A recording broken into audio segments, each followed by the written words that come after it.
నమస్తే, welcome to our channel. నేను పద్మిని. ప్రస్తుతంతో పాటు ప్రముఖ ఆధ్యాత్మికవేత్త, సూర్యోపాసకులు, sun spiritual society founder Vikramaditya garu మనతో పాటు ఉన్నారు. మాట్లాడదాం. నమస్తే సార్. సూర్యోస్మి తల్లి.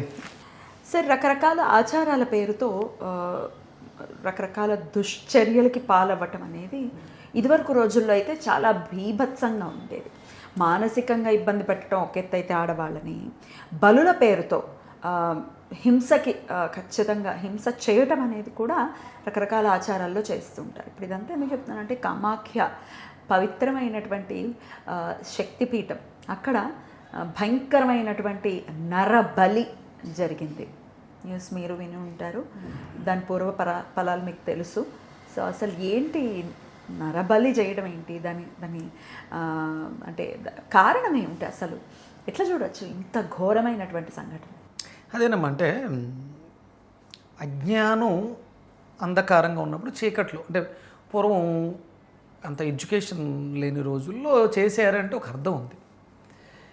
అభివృద్ధి చెందుతున్నాం, సైన్స్ డెవలప్ అవుతుంది, దేవుడు అంటే ఇది కాదు, దేవుడు అంటే ఇది అని నిర్వచనాలు చెప్తున్నటువంటి రోజుల్లో కూడా, అంటే మీరు చెప్తున్న న్యూస్ వాస్తవాలు పక్కన పెడతాం, ఇలాంటి వాస్తవాలు చాలా జరిగినాయి.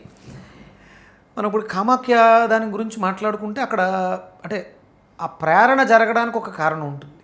అక్కడ విపరీతమైనటువంటి బలులు, అంటే జంతు బలి అనేది నిషిద్ధం జరిగింది. అత్యున్నత న్యాయస్థానం జంతు బలి చేయకూడదని చెప్పేసి అని తీర్పు ఇచ్చింది. కానీ కొన్ని ప్రాంతాలు అంటే ఈ ఆచారాల పేరుతో బలి చేయడానికి లేదు, మామూలుగా అమ్మటం అది దట్ ఈస్ డిఫరెంట్, అంతేనా? అంతే. అంటే ఎవరిష్టం వాళ్ళది, వ్యక్తిగతం అది. ఇక్కడ వ్యవస్థాగతంగా అమ్మవారు గ్రామాన్ని రక్షించాలి అంటే ఇది బలివ్వాలి అనేది తప్పుగా.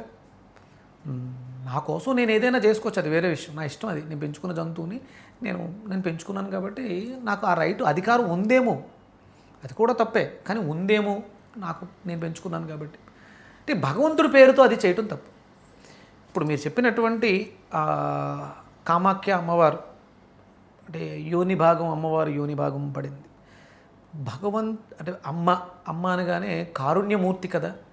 ఒక జీవిని, ఒక జీవ బలిని కోరుకుని నేను మీకు వరాలిస్తాను అన్న ఏ దేవత అంత? ఆ జీవికి కూడా తల్లి ఆవిడే కదా. సకల చరాచర జగత్తులో ఉన్నటువంటి జీవరాశి అంతటికి ఆవిడే తల్లిగా ఉండి, అందులోనది యోని భాగం అయి ఉంది.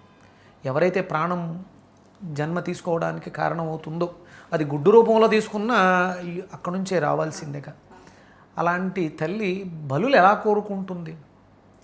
కామాఖ్య గురించి దీనికి పూర్వం మనం ఇలా బలులు ఇవ్వడానికి పూర్వం ఆ నీలాంచల పర్వతం యొక్క నది ఏమినది, బ్రహ్మపుత్ర నది.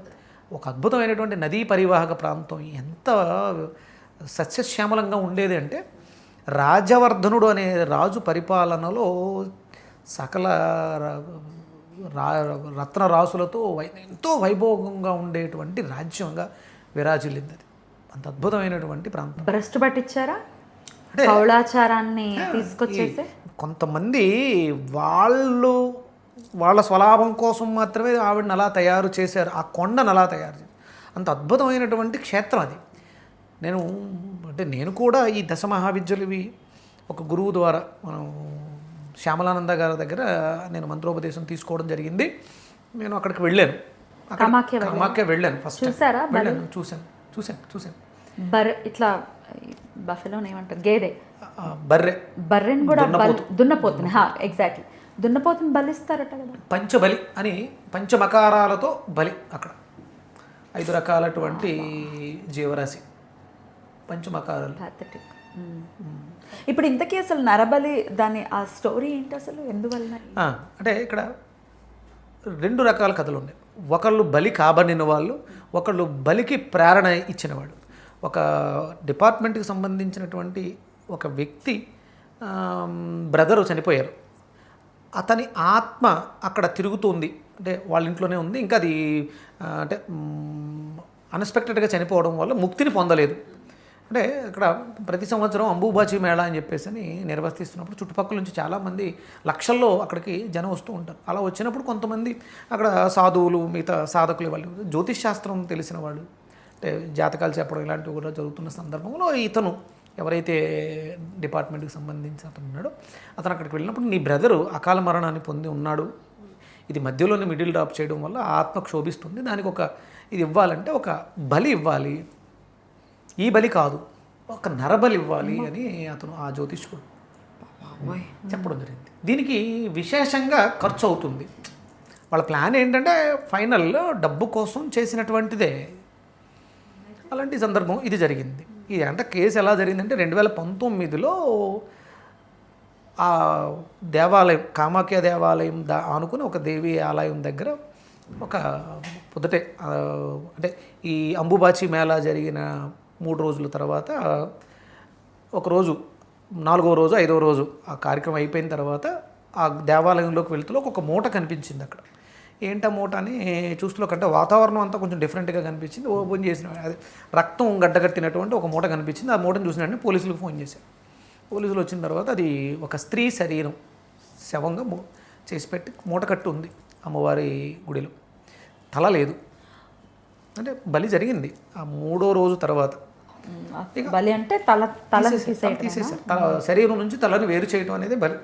అలా అక్కడ చేసేది. అంటే అక్కడ జరిగే బలులన్నీ కూడా అదే, మత్స్య బలి చేస్తారు, పావురం బలి చేస్తారు, బర్రె ఇలాంటివన్నీ, మేక ఇలాంటివన్నీ కూడా శరీరం నుంచి తలను వేరు చేయటమే బలి అక్కడ చేసేది. అది చూసారు, పోలీసు కంప్లైంట్ ఇచ్చారు. అది తర్వాత వెతికిన తర్వాత ఎవరో ఒక స్త్రీ 60 ఏళ్ల వృద్ధురాలు యొక్క శరీరం అది. ఇక అంటే చాలా కంప్లైంట్లు వాటి తర్వాత ఇప్పుడు 2023లో దీన్ని కంప్లైంట్ ఇస్తే 26కి ఇప్పటికీ దాన్ని వాళ్ళు ఛేదించగలిగారు. ఎలా జరిగింది ఏంటి అని. ఇప్పుడు ఈ కథ అంతా ఒక స్త్రీ 60 ఏళ్ళ అంటే అప్పుడు 2019లో జరిగింది ఇదంతా. కానీ తర్వాత ఆధారాలు ఏమీ దొరకగా దాన్ని అలా పక్కన పెట్టేశారు. 2023లో చనిపోయిన ఆవిడ తాలూకు కొడుకు ఎవరైతే ఉన్నాడో అతను కామాఖ్య వచ్చి కంప్లైంట్ ఇవ్వడం వల్ల ఇది మళ్ళీ బయటకు వచ్చి దొరికింది, తెలిసింది అని చెప్తున్నారు. అంటే ఇది ఎందుకు జరిగిందంటే ఎవరైతే అధికారి తన తమ్ముడు చనిపోతే ఆ ఆత్మ ఇంకా క్షోభిస్తుంది, దానికి మోక్షాన్ని ఇవ్వాలంటే ఒక బలి ఇవ్వాలి అని ఒక జ్యోతిష్కుడు చెప్పిన, అంటే జ్యోతిష్కులే చెప్తూ ఉంటారు. మీరు కామాఖ్య వెళ్ళి అక్కడ పంచమకారాలతో బలి ఇచ్చేస్తే మీరు అనుకున్నది, మీరు హీరోయిన్ అయిపోతారు, మీరు పొలిటికల్ లీడర్ అయిపోతారు, మీరు ఇంకోటి ఏది అయిపోతారు. ఇది కారణం. కానీ అదే అక్కడ రాజ్యవర్ధనుడు అనే రాజు పరిపాలించిన సమయంలో అత్యద్భుతంగా సస్యశ్యామలంగా ఉన్నటువంటి సమయంలో రాజ్యవర్ధనుడికి తల రాస్తున్న సమయంలో భార్య గమనిస్తుంది. తలలో తెల్ల వెంట్రుకను చూసి కన్నీళ్లు కారుస్తుంది. అంటే తెల్ల వెంట్రుక వచ్చింది అంటే వయసు అయిపోయింది, ఇక మనం వానప్రస్థానికి వెళ్ళిపోవాలి అని సంకేతం. చుట్టూ తెల్లబడుతుందంటే రాజ్యాన్ని విడిచిపెట్టాలి. భార్యను అడిగితే ఇది జరిగింది, తలలో తెల్ల వెంట్రుకలు కనిపించినాయి అంటే మనం ఇంకా రాజ్యాన్ని ప్రజలందరినీ పిలిచి రాజవర్ధనుడు చెప్తారు, నేను వయసు మీద పడుతుంది, నేను వానప్రస్థానికి వెళ్ళాలి, రాజ్యాన్ని నా బిడ్డకు అప్పచెప్తాను, మీరు అతని పాలనలో రాజా మేము నీ పాలనలో సస్యశ్యామలంగా చాలా బాగున్నాం, మీకు వయసు మీద పడుతోంది, మరణం ఆసనం అవుతుంది కదా, మీరు బాధపడుతున్నారు, మీరేం కంగారు పడకండి, మేము దానికి పరిష్కారం తీసుకొస్తామని చెప్పేసి ఆ నీలాంచల పర్వతం మీదకి వెళ్ళి తపస్సు చేస్తాం. ఒక అద్భుతమైనటువంటి దైవం అక్కడ ప్రత్యక్షమై ఈ ప్రజల యొక్క కోరిక మేరకు ఆ రాజుకి 365 సంవత్సరాల ఆయుర్దాయం ఇస్తుంది. వాళ్ళు సంతోషంతో తిరిగి వచ్చి రాజుకి, రాజా మీరేం భయపడకండి, మేము దేవత ఆశీర్వాదం ఇచ్చో, ఇదిగో ఈ ప్రసాదాన్ని స్వీకరించండి, మీరు పూర్ణాయుష్తో ఉంటారు. అప్పుడు మళ్ళీ బాధపడుతుంటాడు. ఎందుకు బాధపడుతున్నారు రాజా అంటే, నేను 365 సంవత్సరాలు బాగుంటాను, కానీ మీరు అందరు కదా, నా కళ్ళు ఎదురుగుండా మీరు రాలిపోతూ ఉంటారు, నేను ఎలా ఆనందంగా ఉంటాను, సరే అని చెప్పేసి మళ్ళీ ఈయన వెళ్ళి అక్కడ తపస్సు చేస్తాను. అదే కొండ మీద తపస్సు చేస్తే మళ్ళీ ఆ భగవంతుడు మళ్ళీ ప్రత్యక్షమై మళ్ళీ నువ్వు ఉన్నంత కాలం నీ కనుచూపు మేరలో ఈరోజు నీతో ఉన్న వాళ్ళందరూ కూడా నీతో ఉంటారు అని వరమిస్తారు. అంటే అద్భుతమైనటువంటి ఆయుర్దాయాన్ని పెంచేటువంటి అద్భుతమైనటువంటి క్షేత్రం అది. అలాంటి క్షేత్రం ఈరోజు జీవాన్ని కోల్పోతుందిగా, జీవితాలు కోల్పోతుంది. బలులకి నిలయమా ఎక్కడుంది, ఏ ధర్మంలో ఉంది? ఆచారాలు చెప్పకూడదు, ఇది కౌలాచారం, మనకు వేదం ప్రమాణం. అలాంటి అద్భుతమైనటువంటి క్షేత్రం ఈరోజు. అంటే ఈ బలికి ఆ స్త్రీ తన జీవితాన్ని కోల్పోవడానికి కారణం ఇదే. అంటే చాలామంది గ్రూపులుగా వెళ్తారు. అంబుబాచి మేళాలో వెళ్తున్నప్పుడు అక్కడ చెప్పారు, ఒకసారి వెళ్ళినప్పుడు మీరు ఒంటరిగా తిరగొద్దు, ఇక్కడ ఒంటరిగా తిరిగితే మిమ్మల్ని తీసుకెళ్ళిపోయి బలి ఇచ్చేస్తారు. వాళ్ళు అక్కడ చెప్తారు, గుంపులుగానే ఉండాలి, గుంపులుగానే రావాలని. ఆ స్త్రీ ఒంటరిగా వచ్చిందంట. 3 రోజులు అక్కడ గమనించిన వాళ్ళు ఎవరైతే ఆఫీసర్కి మాట ఇచ్చారో ఈవిడని వశపరుచుకున్నారు. అంటే అక్కడ ప్రతి కార్యక్రమానికి లక్షల్లో ఉంటుంది ఫీజు. ఈవిడ పాపం తనకు అంటే మేము లేవరికంలో ఉన్నాను, నా బిడ్డ అభివృద్ధి చెందలేదు, అంటే కథ చాలా పెద్దది.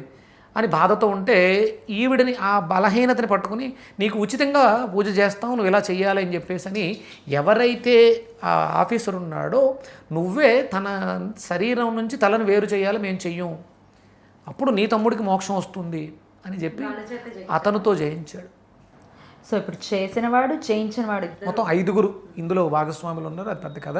అంటే ఇక్కడ నేను చెప్పేది ఏంటంటే ఇలాంటివన్నీ తప్పు. ఇక్కడ మనము పెద్దమ్మ తల్లి దేవాలయంలో చేస్తున్నది కూడా అలాంటిదే. ఆ తల్లి ఎందుకు అడుగుతుంది? సరే ఆ తల్లికి ఇచ్చేసి వెళ్ళిపోవాలి, అక్కడ ఆ కోడిని వదిలేసి వెళ్ళిపోవాలి. దాన్ని బలి ఇచ్చేసి వండేసుకుని తినేది వచ్చేయటం. నువ్వు మొక్కుకున్నావు, తల్లి నీకు నేను సమర్పిస్తానండి అంటే ఏం సమర్పిస్తున్నావు? ఆ ప్రసాదంగా స్వీకరిస్తున్నామండి. ఇప్పుడు లడ్డు పెడతాము, అక్కడ వదిలేసి వచ్చేస్తామా, తింటాం కదా అని అంటారు. అదే అంటే ప్రసాదంలో ఉన్నటువంటి సారాన్ని తీసుకుంటుంది. ఆవిడ క్షోర స్వభావం కాదు తల్లిది. ఒక జీవి బలి గిలగిలా కొట్టుకుంటుంటే చూసే మనస్తత్వం ఆ తల్లిది. అందుకని లడ్డూలు, పటిక బెల్లం, చిప్స్, పులిహోర ఇవన్నీ గారెలు, మీరు వండిన కట్ చేసిన మాంసాన్ని తీసుకెళ్ళి దేవి దగ్గర నివేదన చేస్తారా? మరి లడ్డు అయితే మనం దగ్గర తీసుకెళ్తున్నాం, ఆవిడకి నివేదన చేస్తాం, పట్టుకెళ్ళి తీసుకొస్తాం. పులిహోర తీసుకొస్తాం. కాదు కదా. ఆగమ శాస్త్రాల ప్రకారం దేవాలయాన్ని నిర్మిస్తే లోపల మృతాహారం ఉండదు కదా, మరి ఎందుకు ఇస్తున్నాం? ఇవన్నీ తప్పులమ్మా. నీ కోరిక నెరవేర్చడానికి ఒక జీవి ఎందుకు తన జీవితాన్ని త్యాగం చేయాలి? ఎన్ని అయితే చేస్తామో, ఎన్ని బలులు అయితే ఇస్తామో, అది రేపొద్దుట మళ్ళీ మనం కూడా ఆ రూపం ఎత్తి ఆ పెయిన్ అనుభవించాల్సిందే. దయచేసి అలాంటి పనులు చెయ్యొద్దు, అలాంటి మూఢాచారాలకు వెళ్ళొద్దు. భయానకంగా అనిపించింది అసలు ఇది విన్నప్పుడు. కానీ అయ్యే బాబోయ్, ఎక్కడికైనా వెళ్ళాలి అని అంటే భయంగా ఉంది, ఇటువంటి క్షేత్రాలకు వెళ్ళాలంటే మరీ భయంగా ఉంటుంది. ఎనీవేస్, ఇది అవేర్నెస్ ఖచ్చితంగా రావాలి. అక్కడ ప్రత్యక్షమైనటువంటి దైవం ఎవరో తెలుసా? సూర్యనారాయణమూర్తి. ఆయుర్దాయాన్ని ఇచ్చేది సూర్యుడే. అక్కడ ఆ క్షేత్రానికి అత్యంత వైభవమైనటువంటి క్షేత్రంగా విరాజిల్లడానికి కారణం అక్కడ ఉన్నటువంటి శక్తి, దైవశక్తి, సూర్యశక్తి. నేను వెళ్ళిన తర్వాత అధిదేవత ప్రత్యధి దేవతలో సూర్యుడిని చూసిన తర్వాత నేను ఇప్పుడు ఇది ఎందుకు చేయాలని చెప్పేసి అక్కడే నేను తీసుకున్న మంత్రాన్ని విడిచిపెట్టి సూర్యోపాసనలోకి వచ్చాను. అద్భుతమైనటువంటి సూర్యక్షేత్రం అది. ఆయుర్దాయాన్ని ఇస్తుంది, ఆయుష్ పెంచుద్ది. ఆయుష్ తీస్తున్నారు కాబట్టి అక్కడ ఉన్నటువంటి శక్తి పోయింది. మీరు ఎంతమంది చెప్పినా, చాలామంది చెప్తున్నారు ఆ క్షేత్రం అంత గొప్పది, ఇంత గొప్పది, నిజమే గొప్పది, కానీ ఆ శక్తి ఇప్పుడు లేదు. ఎందుకంటే అక్కడ చేసిన బలుల వల్ల శక్తి అంతా కూడా నిర్వీర్యం అయిపోయింది. మళ్ళీ దాన్ని మనం అక్కడ దాన్ని ఏమంటారు, ప్రాయశ్చిత్తం చేసి శుద్ధి చేస్తే తప్ప ఆ క్షేత్రానికి మళ్ళీ ఆయుర్దాయం ఇచ్చే శక్తి రాదు. దయచేసి ఇలాంటివి చేయకండి. ఖచ్చితంగా ఇది స్వామికి అప్పచెప్పాలి, లేకపోతే అమ్మవారికి అప్పచెప్పాలేమో. ఎందుకంటే the key that locks the door, the key that opens the door అని. సో శిక్ష వెయ్యాలన్నా, మనకు ఆ స్ఫురణ తీసుకురావాలన్నా, బుద్ధి ఇవ్వాలన్నా అమ్మవారి ఇవ్వాలి. కాబట్టి ఇటువంటి మూఢాచారాల నుంచి ఖచ్చితంగా బయటపడాలి అని మనం కోరుకోవడం మినహాయిస్తే ఖచ్చితంగా ఆవిడ చేతిలో పెడితే డెఫినెట్గా ప్రక్షాళన కరెక్ట్గా జరగాలని సందర్భంగా చేసుకుంటూ వస్తున్నాడు. అందుకనే అవేర్నెస్ వస్తుంది, జనాల్లో కూడా మార్పు వస్తుంది. ఇది మరింతగా మార్పు తీసుకురావాలని కోరుకుంటూ ఈ కార్యక్రమం చేయడం జరిగింది. Thank you sir. నమస్తే. సూర్యోస్మి.